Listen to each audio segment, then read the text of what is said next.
Tout pour investir. Dose d'économie. Et une bonne nouvelle ce matin avec vous, Nicolas, bonjour. Bonjour. Une bonne nouvelle pour le porte-monnaie. Les prix de l'énergie continuent de baisser au point de revenir à leur niveau précédent, la guerre en Ukraine, ce qui nous ramène en février 2022. Comment ça s'explique ? Par plusieurs facteurs très cohérents, le prix du pétrole qui recule. On était vendredi à 71 $ le baril, c'est-à-dire qu'on a des carburants qui sont au plus bas depuis 2 ans. On a aussi un recul des prix de l'électricité très largement lié à la concurrence. Il y a une concurrence importante avec des fournisseurs alternatifs qui ont de plus en plus tendance à essayer de coller aux tarifs réglementés de vente tel qu'il est pratiqué en France. Et puis la pression du gouvernement a fini par payer quand même pour les TPE qui sont quand même de plus en plus nombreuses à avoir réussi à renégocier des contrats qui avaient été signés au plus haut, au sommet, quand on était en 2022 en plein choc énergétique.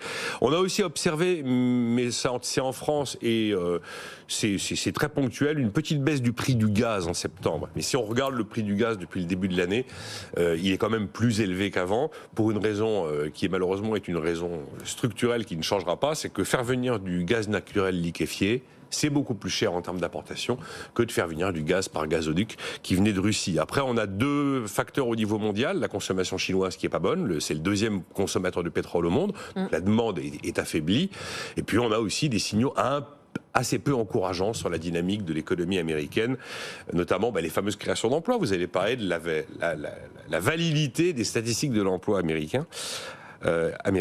Et puis, ce qu'il faut ajouter, c'est que la composante énergie, c'est la principale explication du recul de l'inflation en France, puisque là, vous savez, en septembre, en août, on est passé sous les 2% en rythme annuel à 1,9%, principalement en raison du recul des prix de l'énergie. Est-ce que, Nicolas, vous pensez que ce recul peut durer ? Il y a des raisons de penser que ça peut durer. Alors, il ne faut pas s'emballer, on ne va pas revenir au prix d'il y a 10 ans. Il y a des paliers ont été franchis, notamment avec la vague d'inflation. On ne retrouvera pas totalement les prix d'avant. Qu'est-ce qui me fait dire que ça peut durer ? D'abord, on a une hausse de l'offre d'électricité. Il y a une hausse constante de l'offre d'énergie renouvelable en France. Il y a également le fameux EPR de Flamanville qui entre en service. Ça va quand même considérablement gonfler l'offre. On a aussi une hausse de la production d'électricité hydraulique. Et c'était a été le résultat de pas mal de précipitations où les lacs finalement produisent pas mal d'électricité. On a pareil une offre sur le gaz qui est plutôt bien orientée. Les États-Unis et le Qatar ont réussi à dégager de nouvelles capacités de production en GNL justement. Et puis les stocks européens sont à des niveaux supérieurs à l'habitude à cette période de l'année. Donc a priori on passe l'hiver sans problème en termes de stock de gaz. Et on a une demande qui est plutôt stagnante, ce qui pousse encore une fois les fournisseurs à faire des offres promotionnelles, que ce soit sur l'électricité ou les opérations à prix coûtant sur le carburant.